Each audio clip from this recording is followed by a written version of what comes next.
Hello, ഇന്നതാ വൈകുന്നേരത്തെ special chicken fried rice ആയിട്ടാ. അപ്പോൾ ദേ കഴിഞ്ഞ ദിവസം ചിക്കൻ വാങ്ങിച്ചാൽ കുറച്ച് ചിക്കൻ്റെ പീസ് ഞാൻ എടുത്ത് വെച്ചിട്ടുണ്ടായിരുന്നു കേട്ടോ. അപ്പോൾ നന്നായി അത് കഴുകി വൃത്തിയാക്കിയതിന് ശേഷം അതിലേക്ക് കുറച്ച് ഉപ്പും അതേപോലെ നമ്മൾ കുരുമുളക് പൊടിയില്ലേ അതാണ് ചേർത്ത് കൊടുക്കുന്നത് കേട്ടോ. എന്നിട്ട് ആവശ്യത്തിന് വെള്ളം ഒഴിച്ചിട്ട് ഇതിനൊന്ന് നമുക്ക് പതുക്കിനൊന്ന് വേവിച്ചെടുക്കാം. അപ്പോൾ അതേ കുറച്ച് വെള്ളമാട്ടോ ഒഴിക്കുന്നുള്ളൂ. പിന്നെ ബാക്കി ചിക്കനിൽ നിന്ന് ഓൾറെഡി വെള്ളം ഇറങ്ങുമല്ലോ. പിന്നെ അത് ഞാൻ 3 ഗ്ലാസ് അരിയാണ് കേട്ടോ എടുത്തേക്കുന്നത്. അപ്പം നമ്മുടെ വീട്ടിലെ ആൾക്കാരുടെ എണ്ണത്തിനനുസരിച്ച് അരി എടുക്കുക. പിന്നെ അതേപോലെ ഞാൻ ബസ്മതി റൈസ് അല്ല യൂസ് ചെയ്തേക്കുന്നത്, നമ്മുടെ ജീരകശാല ഇല്ലേ അതിൻ്റെ ചെറിയ റൈസായിട്ടാണ് യൂസ് ചെയ്തേക്കുന്നത്. അതേപോലെ തന്നെ അതേ കുറച്ച് ഗ്രീൻ പീസ് വെള്ളത്തിലിട്ട് കുതിർത്തിട്ടുണ്ടായിരുന്നു, അതും കൂടി ചേർത്ത് കൊടുത്തിട്ടുണ്ട്. പിന്നെ ഉപ്പിട്ട് കൊടുത്തിട്ടുണ്ട്. പിന്നെ 1 ഗ്ലാസ് അരിക്ക് 1.5 ഗ്ലാസ് എന്ന അളവിൽ 3 ഗ്ലാസ് അരിക്ക് നമ്മൾ 4.5 ഗ്ലാസ് വെള്ളമായിട്ട് എടുത്തേക്കുന്നത്. സാധാരണ എല്ലാവരും ഫ്രൈഡ് റൈസിന് അരി നമ്മൾ വേവിച്ച് ചോറ് ഊറ്റുന്ന മാതിരി ഊറ്റിയെടുക്കുകയാണ് ചെയ്യാറ്. ഞാനിപ്പോൾ പെട്ടെന്നാവാൻ വേണ്ടിയിട്ടാണ് ഇതേപോലെ നമ്മൾ ബിരിയാണി റൈസ് റെഡിയാക്കുന്ന മാതിരി വെള്ളം വറ്റിച്ചിട്ടാണ് എടുക്കുന്നത് കേട്ടോ. പിന്നെ അതേ കുറച്ച് ഓയിൽ ഒഴിച്ച് കൊടുത്തിട്ടുണ്ട് റൈസ് ഒട്ടിപ്പിടിക്കാണ്ടിരിക്കാൻ വേണ്ടിയിട്ട് കേട്ടോ. പിന്നെ അതേ നമ്മുടെ ചിക്കൻ ഇപ്പോൾ നന്നായി വെന്ത് വന്നിട്ടുണ്ട്. പിന്നെ അതിലെല്ലാം മാറ്റി അതിനെ പിച്ചി നുള്ളിയെടുക്കാം കേട്ടോ.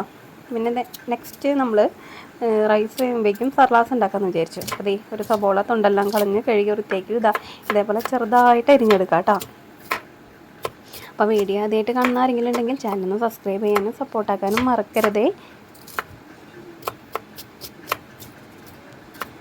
അപ്പോൾ സർലാസൊക്കെ നമ്മൾ കുറച്ച് മുന്നേ ഉണ്ടാക്കി വെക്കുന്നതാട്ടോ. ഉള്ളിയുടെയും എല്ലാത്തിൻ്റെയും ടേസ്റ്റ് ആ തൈരിലേക്ക് ഇറങ്ങുമ്പോൾ നല്ലൊരു ടേസ്റ്റ് അല്ലേ. അപ്പോൾ ഞാൻ കുറച്ച് മുന്നേ ഉണ്ടാക്കി വെക്കട്ടെ, കഴിക്കാൻ നേരത്തല്ല. പിന്നെ അതേ വേപ്പില കുറച്ച് അരിഞ്ഞെടുക്കുന്നുണ്ട്, മുഴുവനോടെ വേണമെങ്കിൽ മുഴുവനോടെ ഇടാം. അരിഞ്ഞിടുമ്പോൾ നന്നായിട്ട് വേപ്പിലയുടെ മണം കിട്ടേ, അതുകൊണ്ടാട്ടോ. ഇതേ ഒരു ചെറിയ പീസ് ഇഞ്ചി എടുത്തിട്ടുണ്ട്. ഇഞ്ചി വേണമെങ്കിൽ നിങ്ങൾക്ക് അരിഞ്ഞിടാം, അതല്ലാന്നുണ്ടെങ്കിൽ ഇതേമാതിരി അങ്ങോട്ട് ചതച്ചിടാം. ഇഞ്ചി എന്താണാവോ ചാടി പോകുന്നത്, ഇഞ്ചിക്ക് ചതയാൻ മടിയുണ്ടെന്ന് തോന്നുന്നുണ്ട് കേട്ടോ. അപ്പോൾ അതേ നന്നായി ചതച്ചിട്ടാണ് ഇടുന്നത്.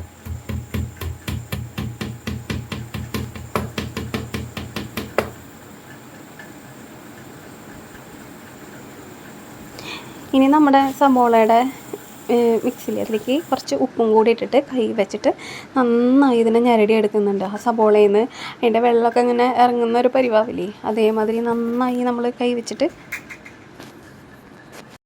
മിക്സാക്കി എടുക്കുന്നുണ്ട് കേട്ടോ. അപ്പോൾ അതേ സബോളയുടെ മിക്സ് റെഡി ആയിട്ടുണ്ട്. ഇനി അതിലേക്ക് നമ്മൾ ആവശ്യത്തിനുള്ള തൈര് ചേർത്ത് കൊടുക്കാം. നല്ല കട്ട തൈരാട്ടോ. അപ്പോൾ വേണമെങ്കിൽ കുറച്ച് വെള്ളം കൂടി ഒഴിച്ച് അതിനൊന്ന് ഡൈലൂട്ട് ചെയ്തെടുക്കാം കേട്ടോ. അധികം കട്ട ഇഷ്ടമില്ല എന്നുണ്ടെങ്കിൽ. പിന്നെ അതേ ലാസ്റ്റാണ് നമ്മൾ പച്ചമുളക് ഇട്ട് കൊടുക്കുന്നത്. കാരണം പച്ചമുളക് ഇട്ട് കുഴച്ച് കഴിഞ്ഞാൽ കൈ നന്നായി പുകയാൻ സാധ്യതയുണ്ട് കേട്ടോ. എനിക്ക് എല്ലാവർക്കും അങ്ങനെയാണെന്ന് അറിയില്ല, എനിക്ക് പച്ചമുളക് ഇട്ട് മിക്സ് ചെയ്താൽ കൈ കുറേ നേരത്തേക്ക് പുകച്ചിലുണ്ടാവും. അതുകൊണ്ടാട്ടോ പച്ചമുളക് ലാസ്റ്റ് ഇട്ട് കൊടുക്കുന്നത്. എന്നിട്ട് നന്നായി ഇതിനെ മിക്സാക്കാം.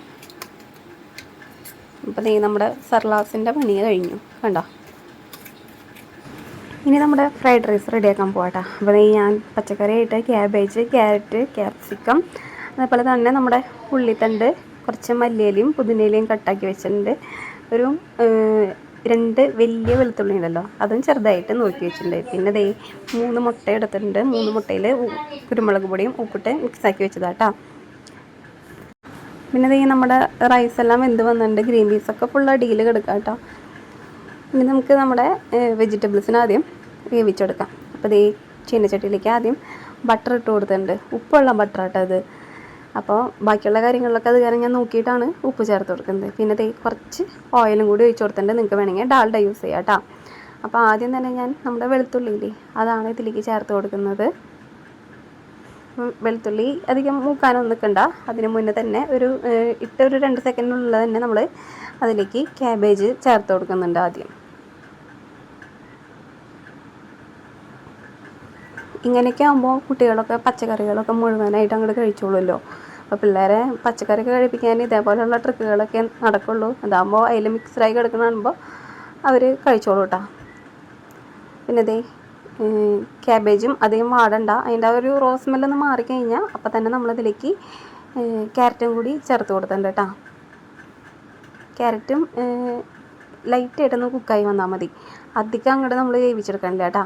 പിന്നെ അതേ ക്യാരറ്റിൻ്റെയും ആ ഒരു പച്ചമണം മാറി വന്നപ്പോൾ നമ്മളതിലേക്ക് ഉള്ളിത്തണ്ട് ഇട്ട് കൊടുത്തിട്ടുണ്ട്. ഉള്ളിത്തണ്ട് അങ്ങനെ വേവേണ്ട, ഉള്ളിത്തണ്ട് ഇട്ട് അപ്പോൾ തന്നെ നമുക്കതിലേക്ക് ക്യാപ്സിക്കം കൂടി ഇട്ട് കൊടുക്കാം കേട്ടോ. ഇനി ഇതിനൊന്ന് ഒരു സൈഡിലേക്ക് എല്ലാവരും കൂടി ഒന്ന് മിക്സ് ആക്കിയതിന് ശേഷം സൈഡിലേക്ക് മാറ്റിയിട്ട് നമുക്ക് മുട്ട കൊത്തി പൊരിച്ചെടുക്കാം. അതേ മുഴുവനായിട്ട് ഒഴിച്ച് കൊടുത്തിട്ടുണ്ട്. ഇങ്ങനെ ഈ സൈഡിലിട്ട് ആക്കാൻ ബുദ്ധിമുട്ട് തോന്നുകയാണെങ്കിൽ നമുക്ക് സെപ്പറേറ്റ് ആയിട്ട് വേറൊരു പാത്രത്തിൽ മുട്ട കൊത്തി പൊരിച്ചിട്ട് ഇതിലേക്ക് ഇട്ട് കൊടുത്താലും മതി കേട്ടോ. ആദ്യം നമ്മളിതാ അതിനൊന്ന് മുട്ട ഒന്ന് വേവുന്ന വരെ ആ സൈഡിലിട്ട് മാത്രമാണ് ആക്കുന്നത്. നന്നായി വെന്തതിന് ശേഷം മൊത്തത്തിൽ ആ പച്ചക്കറിയുടെ കൂട്ടത്തിലിട്ട് മിക്സാക്കിയിട്ട് നന്നായി ഒന്ന് ആവുന്നത് വരെ ഇളക്കി കൊടുക്കാം കേട്ടോ. നമുക്കറിയാമല്ലോ. പിന്നെ അതിൽ വലിയ കഷ്ണങ്ങളൊക്കെ ഉണ്ടെങ്കിൽ ഇതേപോലെ കയ്യിൽ വെച്ച് 2 കൊത്തങ്ങോട്ട് കൊത്തിക്കഴിഞ്ഞാൽ ഓക്കേ, വലിയ കഷ്ണങ്ങളൊക്കെ ചെറുതായിട്ട് വന്നോളും. ഇനി ഇതേ നമ്മൾ ചിക്കൻ ഉള്ളി വെച്ചിട്ടുണ്ടായിരുന്നു, അതും അതേപോലെ ചിക്കൻ്റെ സ്റ്റോക്കില്ലേ അതും കൂടി ഇതിലേക്ക് ഒഴിച്ച് കൊടുത്തിട്ട് നന്നായി ഒന്ന് മിക്സ് ആക്കാം കേട്ടോ.